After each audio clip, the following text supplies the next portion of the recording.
Voici les 5 types de profils qu'il vous faut avoir pour pouvoir obtenir une résidence permanente en Chine.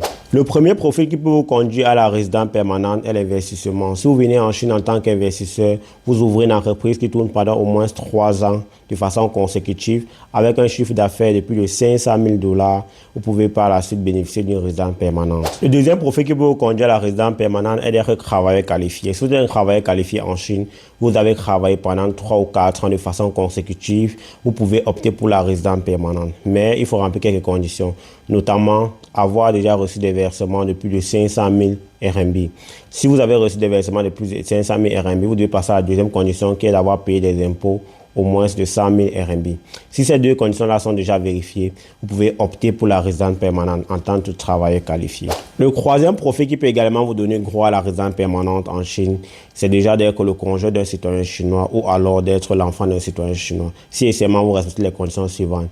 Rester sur le territoire chinois les 5 dernières années de façon consécutive, ça veut dire rester 9 mois sur 12. Si vous restez 9 mois sur 12 pendant les 5 dernières années en Chine, vous pouvez postuler pour la résidence permanente si vous êtes le conjoint d'un citoyen chinois marié de façon légale depuis 5 ans ou alors si vous êtes l'enfant d'un citoyen chinois et que vous résidez en Chine depuis les 5 dernières années de façon consécutive, vous pouvez opter pour une résidence permanente. Le quatrième profil qui peut également vous donner droit à la résidence permanente en Chine, c'est d'être une personne exceptionnelle. Ça veut dire que vous devez marquer l'histoire de la Chine, notamment soit en soulevant le drapeau de la Chine, que ce soit dans les domaines sportifs ou alors dans d'autres domaines. Si vous êtes une personne exceptionnelle pour la Chine va vous récompenser en vous offrant une résidence permanente.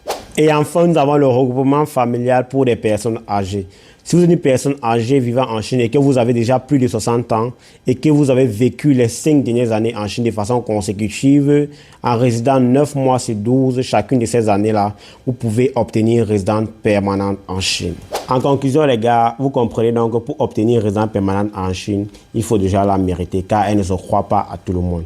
Surtout à tous les étudiants qui sont en Chine, je vous interpelle les gars. Sachez que si vous souhaitez avoir une résidence permanente en Chine, vous devez tout faire pour respecter l'un de ces profils-là.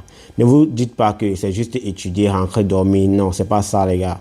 Essayez de sciencer car l'Africain est dehors pour se chercher et pouvoir ramener la fierté de sa famille demain. Donc les gars, il faut sciencer. C'était Monsieur Chinois, le messager de la Chine. On est ensemble la famille.